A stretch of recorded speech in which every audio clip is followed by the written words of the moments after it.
जय श्री कृष्ण वैष्णव। जैसा कि पिछली बार हमने अष्टयाम सेवा के ऊपर सूक्ष्म चिंतन कर रहे थे और हमने पिछली बार जाना कि किस प्रकार से अलग अलग प्रकार के जो प्रभु को श्रीअंग पे श्रृंगार धरे जाते हैं वो किसी न किसी अवतार को भी डिपिक्ट करते हैं। प्रभु के स्नान के क्रम के बारे में जाना, मंगला का क्रम तो पिछली बार हो ही गया था।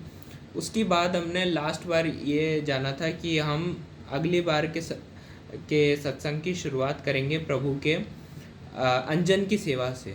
तो अंजन का बहुत सुंदर भाव ये है, गोप स्त्री तीर्थ स्थितम श्रीमात् श्रृंगारात्मकम अंजनम शोभार्थम मत्रेव दत्तम अंगीकृत व्रजाधिप। माने प्रभु का विशेष रूप से जो अंजन की सेवा होती है वो यशोदा जी इस भाव से करते हैं कि जो भी गोपी जन प्रभु के दर्शन करने आए उनकी नज़र जो है वो प्रभु के अंजन के ऊपर आ जाए और प्रभु को दृष्टि दोष से बचाया जा सके। इसका एक बहुत सुंदर गूढ़ भाव भी जो है वो ये है कि प्रभु की कृपा कटाक्ष जो है वो भी उसी जीव पे बरसते हैं जिसके ऊपर श्यामलता श्री यमुना जी की कृपा सबसे पहले बरसती है। जिस प्रकार से, क्योंकि ये मार्ग द्वितीय का मार्ग माना जाता है, श्री यमुना जी का मार्ग माना जाता है, यमुना जी की कृपा सर्वोपरि सबसे पहले जरूरी है, तभी जाके जीव के आगे रति होती है। जिस प्रकार से आचार्य चरण भी जब ब्रजमंडल में पधारते हैं तो श्री यमुना जी के पास सबसे पहले उनके पूजन हेतु पधारते हैं, उनके स्मरण हेतु पधारते हैं। और पूरे अष्टयाम की सेवा में सबसे पहली सेवा ही झारी जी के भरने की सेवा होती है। तो उसी प्रकार से जिस पे सबसे पहले श्री यमुना जी की कृपा होती है उसके ऊपर ही कृपा कटाक्ष भी अपने नेत्र डालते हैं। इसीलिए कृपा कटाक्ष हर समय अंजन माने श्री यमुना जी के श्यामलता से ढके हुए होते हैं। जिस प्रकार से उदाहरणतः जो रसखान जी थे उनके ऊपर एक बार दो भगवतियों की दृष्टि क्या पड़ गई, उनके ऊपर ऐसे कृपा कटाक्ष की वर्षा हुई कि वो सब छोड़ के ब्रजमंडल में प्रभु को ढूंढते ढूंढते आ गए। तो ये कुछ अंजन के भाव होते हैं। इसके बाद श्रृंगार के बाद प्रभु सीधे गोपी वल्लभ आरोग्य जाते हैं। अलग अलग गोपी जनों के घर पे प्रभु पधारते हैं, छाक की लीला किसी जगह पे प्रभु माखन चोरी लीला करते हैं, किसी जगह प्रभु कोई सी लीला करते हैं। तो अलग अलग गोपी जनों के घर पे जो पधार के प्रभु लीला करते हैं और उनके यहाँ पे उनके मनोरथ रूप जिसके घर से जो आरोग्य वो उस भाव से प्रभु को गोपी वल्लभ के भोग आते हैं। गोपी वल्लभ के बाद सीधा आता है ग्वाल के क्रम, और ग्वाल में एक बहुत सुंदर क्रम होता है धैया आरोगाने का क्रम। जो प्राचीन समय में सेव्य स्वरूपों को, निधि स्वरूपों को धैया आरोगाया जाता था और आज भी धैया का क्रम होता है। जिस धैया में प्रभु को दूध और दही के झाग जो होते हैं, जिस प्रकार से नरम नरम मुलायम मुलायम झाग जो अपन भी मथते हैं दूध और दही को, वो निकलते हैं, उनको एक एज अ स्कूप, जैसे अपन आइसक्रीम की स्कूप को निकालते हैं उसी प्रकार से वो स्कूप की तरह डबरे में धरे जाता है। और वो ठंडे ठंडे मौसम के अनुकूल, अगर उष्णकाल हो तो ठंडे ठंडे दहिया जो है प्रभु को सीधे स्पर्श करके धराए जाते हैं। ये दो सेवा प्राय दहिया की सेवा और बीरी की सेवा, ऐसी दो भोग धराने की सेवा है जो प्रभु के सीधे श्रीमुख तक कराई जाती हैं, जिसमें प्रभु के श्रीमुख तक जो सामग्री है वो धराई जाती है। तो दहिया के बाद आता है पलना का क्रम, जहाँ भी प्राय बाल स्वरूप ठाकुर जी विराजमान होते हैं वहाँ पे पलना का क्रम रोज होता ही होता है। और प्रभु मौसम के अनुकूल अगर ज़्यादा उष्णता होती है तो प्रभु बाहर पलना झूलते हैं, और सर्दियों का समय होता है तो प्रभु निज मंदिर में ही पलना झूलते हैं। और उसी प्रकार से प्रभु के खिलौने भी अलग अलग होते हैं। गर्मी होती है तो प्रभु मोती और चंदन के खिलौनों से खेलते हैं, सर्दियाँ होती है तो प्रभु सोने चांदी आदि के खिलौनों से खेलते हैं। उसी प्रकार से साज में भी अंतर आता है, क्योंकि प्रभु जितने भी प्रकार के सोना चांदी मोती पुष्प आदि जितनी भी चीज़ें लेते हैं, राजसिक ब्रज भक्तों, तामसिक ब्रज भक्तों, सात्विक ब्रज भक्तों और निर्गुण ब्रज भक्तों के भाव से धारण करते हैं। तो हर मौसम में समय के अनुसार इन सब चीज़ों का ऊपर नीचे होता रहता है कि गर्मियाँ होंगी तो प्रभु के पुष्प के श्रृंगार ज़्यादा होंगे, सर्दियाँ होंगी तो प्रभु के पुष्प ना के बराबर होंगे। मगर यह बहुत सुंदर क्रम रहता है कि सर्दियाँ कितनी भी हो, प्रभु भले ही पीठिका या फिर प्रभु की गादी के ऊपर एक पुष्प की माला जरूर होगी। और इसका कारण ये क्योंकि जिस प्रकार से पुष्प निर्गुण ब्रज भक्तों का स्वरूप है, तो प्रभु को उस समय शीत कितनी हो मगर निर्गुण ब्रज भक्तों का भी प्रभु स्पर्श कभी छोड़ेंगे नहीं, क्योंकि किसी भी ब्रज भक्त का प्रभु कभी स्पर्श छोड़ ही नहीं सकते हैं। उसी प्रकार से उष्णता कितनी ही हो, प्रभु को पूरे फूल के ही श्रृंगार आए हों, जीरा के श्रृंगार धरे गए हों, तब भी प्रभु तिलक जड़ाऊ का धरते हैं, क्योंकि प्रभु हर प्रकार के ब्रज भक्तों को अपना सानिध्य हर अवस्था में देना चाहते, कभी संयोगात्मक कभी विप्रयोगात्मक, क्योंकि संयोग और विप्रयोग दोनों ही फलात्मक हैं। उसके बाद प्रभु के राजभोग की सेवा की तैयारी करी जाती है। तो श्रृंगार से लेकर ग्वाल दहिया आदि पलना बहुत सुंदर क्रम है, अपने आप में अद्भुत क्रम है। एक विशेष चीज़ जो मुझे लगता है, मैं अपने अनुभव से एक जो सूक्ष्म अनुभव जो प्रभु ने कभी दिया इस जीव को, उससे कहना चाहूँगा, वो ये है कि हो सकता है हमारे घर पे ग्वाल से लेकर राजभोग तक इतने सारे क्रम समय परिस्थिति के अनुकूल शायद ना हो सकें। कोई प्रणालिकावश या फिर मैक्सिमम घरों में इसी प्रकार से क्रम होता है अपने घरों में कि जनरली मंगला के बाद डायरेक्ट राजभोग के क्रम होते हैं। इसमें कोई गलत भी नहीं हो, सबकी परिस्थिति उसी हिसाब से हो जिस प्रकार से वो अपनी सेवा का विस्तार करें। तो शनिवार रविवार भी हमारे पास समय ज़्यादा हो और हम प्रभु की सेवा में सामग्री चार्ज ज़्यादा बना रहे, तो हम इस भाव से प्रभु को धर सकते हैं उस समय। अगर हम दाल भात प्रभु के लिए सिद्ध कर रहे हैं, दाल भात शाक पकौड़ी आदि सामग्रियाँ सब राजभोग के लिए सिद्ध कर रहे हैं, तो हम इतना सा भाव तो कर ही सकते हैं उस समय कि प्रभु को 2 पकौड़ी उस समय एज अ ग्वाल भोग या फिर श्रृंगार भोग उस समय धरें। प्रभु को पूरा भोग सान के धरने में हो सकता है काफ़ी समय लगे, और प्रभु को उस समय उत्तम शायद पूड़ी ही सीखी हो या फिर पकोड़े हल्के से सीखो, हल्का सा दही भात सिद्ध हुआ हो, तो प्रभु को सब उतनी देर में वो इन सारे श्रृंगार के भोग के भाव से, ग्वाल के भोग के भाव से, दहिया के भोग के भाव से, ग्वाल के भोग के भाव से अगर महाप्रभु जी गोसाई जी कानी से धराएंगे तो ये भी बहुत उत्तम सेवा होगी, क्योंकि हमारे भाव बहुत ही कम समय तक टिकने वाली वस्तु हैं। अगर हम इन भाव को उत्तम से उत्तम, अगर पूड़ी उस समय बने प्रभु की के लिए, उत्तम से उत्तम अगर पकौड़ी बनी हो, तो उस सामग्री को तो जितनी देर तक अपन सन्मुख कर दें तो बहुत उत्तम होगा।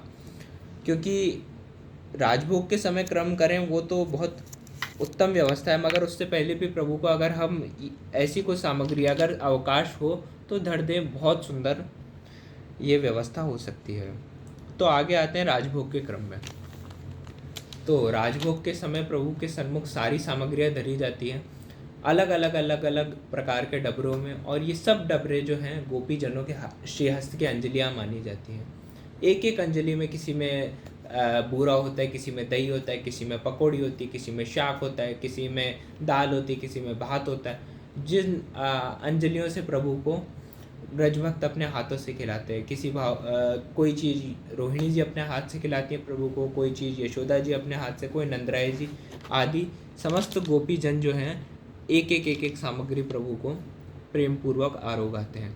उस समय हम तुलसी दल सारी सामग्रियों के ऊपर थोड़ी तुलसी दल को समर्पते हैं, और तुलसी दल को समर्पने के बाद जो तुलसी होती है बची हुई सब प्रभु के श्री चरण में धरी जाती है। और एक बहुत बड़ी इससे जो हमें सीखने को माँ वृंदा एक बहुत बड़ी शिक्षा जो हमें यहाँ देती है, वो ये देती है कि उनकी प्रभु राजभोग की सेवा तभी मानते हैं और राजभोग तभी आरोगते हैं जब श्रीमुख में उनकी तुलसी जाए। माने तुलसी जी को प्रभु ने इतना मान दिया है, मगर तुलसी जी कभी भी चरणारविंद की सेवा प्रभु की नहीं भूलती हैं, इसलिए तुलसी जी हर समय प्रभु के सन्मुख राजभोग के समय धरी जाती हैं।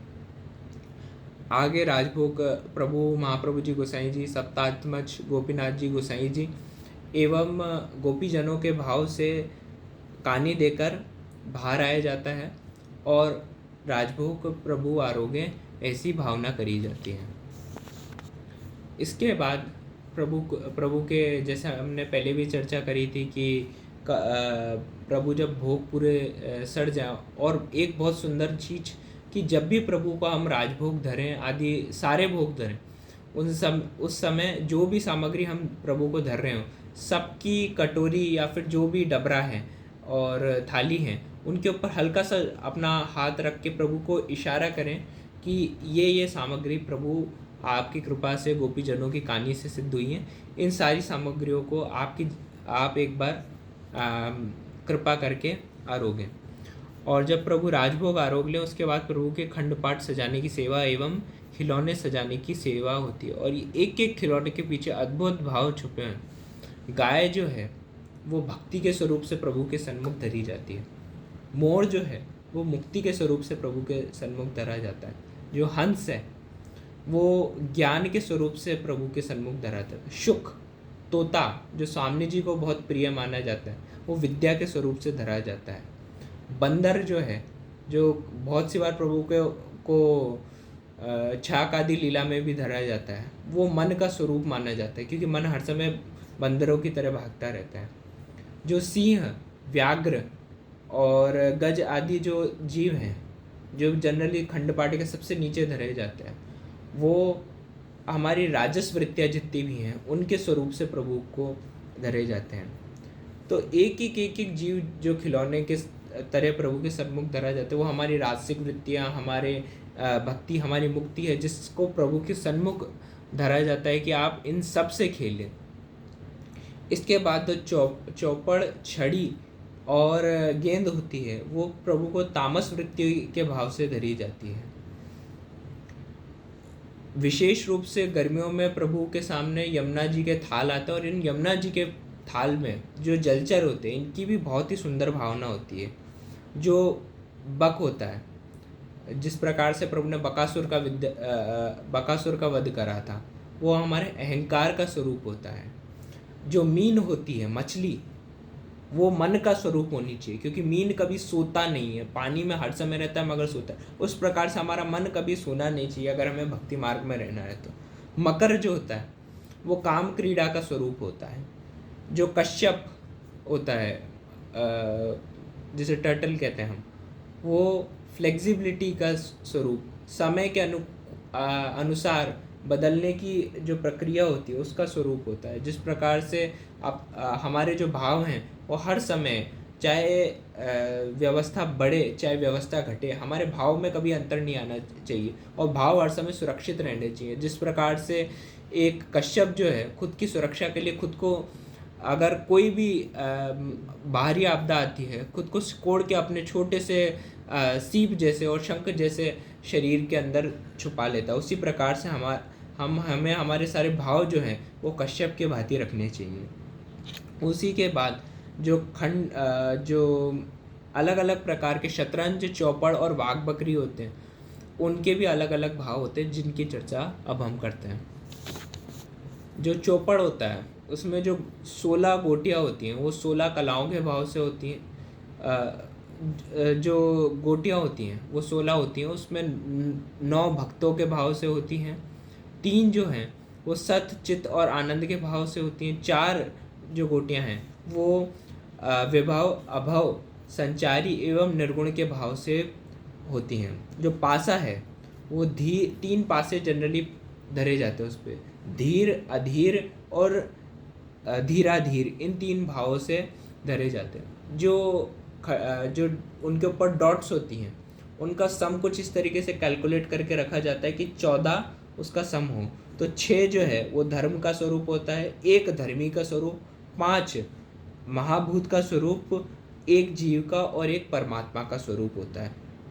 उसमें खंड जो होते हैं वो टोटल 96 होते हैं, जिसमें 16 श्रृंगार नायक के माने स्वामी जी प्रभु के, और 16 श्रृंगार नायिका के, और 64 जो हैं वो उनकी कलाएं मानी जाती हैं। उसके बाद चर्चा करते हैं वाघ बकरी के खेल के ऊपर, जो जैसे कि विशेष रूप से प्रभु को नरसिंह चतुर्दशी आदि पे धराया जाता है।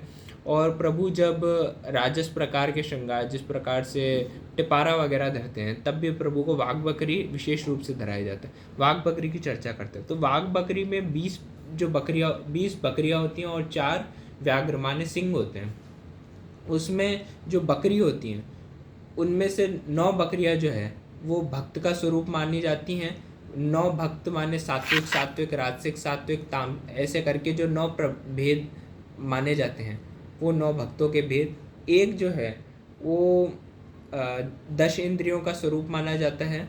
इस प्रकार से 20 जो हैं वो बकरियों का स्वरूप माना जाता है। और 4 जो व्याघ्र हैं, 4 जो सिंह हैं, वो धर्म अर्थ काम मोक्ष जो पुष्टि मार्ग के हिसाब से हैं, जो प्रभु के समर्पण हेतु ही धर्म अर्थ काम और मोक्ष जो है वो माने जाते हैं। इसके बाद आता है शतरंज का खेल।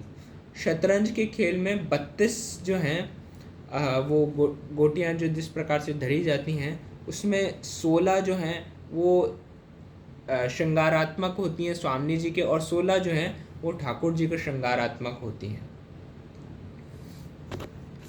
और जो 64 जो ब्लॉक्स होते हैं शतरंज पे, उन पे प्रभु अपनी 16 कलाओं से स्वामी जी सहित खेला करते हैं।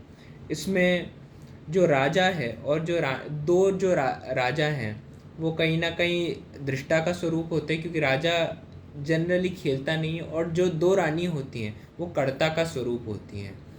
जो कर्ता होता है वो आत्मा का, जो कर्ता होता है वो जीव का स्वरूप होता है, और जो दृष्टा होता है वो प्रभु का स्वरूप होता है।